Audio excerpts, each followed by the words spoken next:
What if the person you've been trying to improve your entire life doesn't actually exist? What if your fears, your worries, your successes, your failures, and even the story you call my life are nothing more than passing thoughts appearing in awareness? One Indian sage shocked spiritual seekers with a teaching so simple, yet so profound, that it has transformed countless lives. His name was Nisargadatta Maharaj, and his message can be summarized in just 2 words: I am. Today, we will explore some of the most powerful teachings from his timeless masterpiece, I Am That. These teachings are not meant to give you new beliefs. They are meant to help you see what has always been true. So take a deep breath, relax, and let's begin. Most of us spend our entire lives trying to become someone. We chase success, relationships, recognition, security, and happiness. We build identities from our memories, our achievements, and our experiences. But Nisargadatta Maharaj asks a simple question. Before all these labels appeared, who were you? Before you became a parent, a professional, a husband, a wife, a seeker, or a believer, what was present? According to Maharaj, there is one thing that appears before every thought, every memory, and every experience. The simple feeling: I exist. I am. This pure sense of being is the doorway to truth. The first step, Maharaj says, is not discovering what you are. It is discovering what you are not. We constantly identify with things that change. We say, I am happy. Then happiness disappears. We say, I am sad. Then sadness disappears. We say, I am successful. Then circumstances change. Everything we identify with comes and goes. But there is something that remains. The one who witnesses all these changes. You can observe your body. You can observe your thoughts. You can observe your emotions. You can even observe your beliefs. If you can observe something, can it really be you? The observer remains while the observed changes. This realization is the beginning of freedom. Maharaj encouraged seekers to remain with the simple feeling of being, not the thought I am this or I am that. Just the pure sense. I am. Without adding anything to it. When you wake up in the morning, before your mind remembers your name, your responsibilities, or your problems, there is a brief moment of pure existence, a simple knowing that you are. Maharaj says this is the closest doorway to your true nature. Everything else comes later. The mind arrives. The world arrives. The story arrives. But first there is simple being. The next teaching may be uncomfortable. Maharaj says that most human suffering comes from identification with the body. We believe we are limited to this physical form. We become obsessed with protecting it, improving it, pleasing it, and defining ourselves through it. Because of this identification, every change becomes a threat. Aging becomes frightening. Illness becomes terrifying. Loss becomes unbearable. But Maharaj points out something extraordinary. The body changes continuously. The mind changes continuously. Yet something within you knows these changes. That knowing presence itself does not age. It does not become larger or smaller. It simply witnesses. Imagine watching clouds pass across the sky. The clouds change shape every moment. Some are beautiful. Some are dark. Some disappear completely. But the sky remains untouched. According to Maharaj, your true nature is like that sky. Thoughts, emotions, and experiences are only passing clouds. The problem is not that thoughts appear. The problem is that we believe we are the thoughts. The problem is not that emotions arise.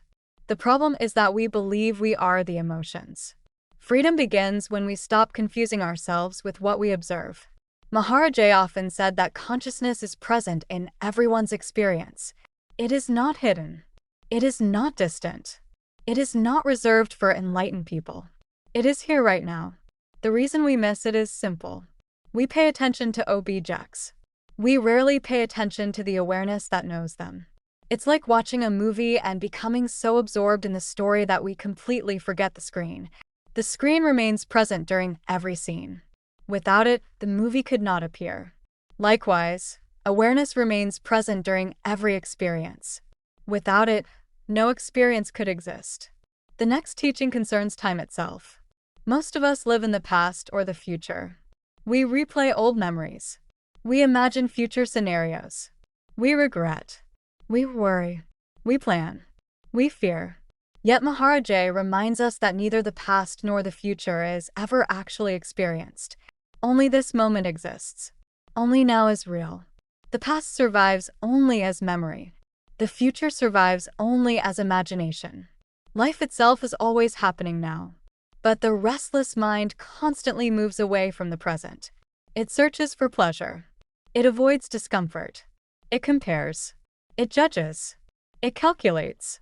It never stops moving. This endless movement creates suffering. Not because life is difficult, but because the mind refuses to rest in what is. Maharaj teaches that peace is not something you create.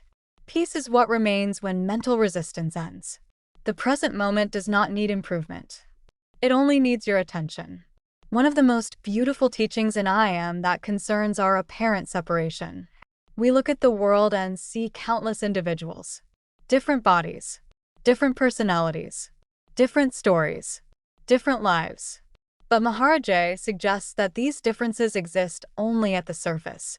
At the deepest level, we share the same being. He compares humanity to gold fashioned into different ornaments. One ornament may be a ring. Another may be a necklace. Another may be a bracelet. Their shapes differ. Their names differ. But their essence remains the same. Gold. Likewise, our bodies and personalities may differ. But the essence of consciousness remains one.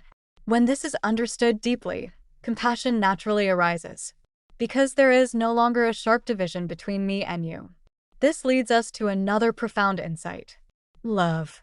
Maharaj says that love is the bridge between the limited and the limitless. The mind divides. Love unites. The mind separates. Love connects.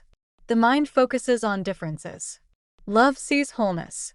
When we experience genuine love, even briefly, the boundaries of the separate self begin to dissolve. For a moment, we stop defending an identity. For a moment, we feel complete. And according to Maharaj, completeness is our natural state. The feeling of lack belongs to the mind. The feeling of wholeness belongs to our true nature. As we come to the end of this exploration, remember that Nisargadatta Maharaj is not asking you to adopt a philosophy. He is inviting you to investigate your own experience. Right now. Not tomorrow. Not after years of practice. Right now. Become aware of the simple fact that you exist. Before thought. Before memory. Before identity. Just notice. I am. Stay with that feeling. Not as a concept. Not as a belief. As a direct experience. Perhaps this simple recognition is what you've been seeking all along. Perhaps what you are looking for is the one thing that has never left you. The silent awareness in which all experience appears. The timeless presence that remains unchanged through every stage of life. The simple and undeniable fact of being. Thank you for joining me on this journey into the teachings of Nisargadatta Maharaj. If this video resonated with you, leave a comment sharing your insights. And if you'd like more deep explorations into the wisdom of Nisargadatta Maharaj, Ramana Maharshi, Robert Adams, and other great masters, please like the video and subscribe to the channel. Until next time, remain with the simple feeling. I am.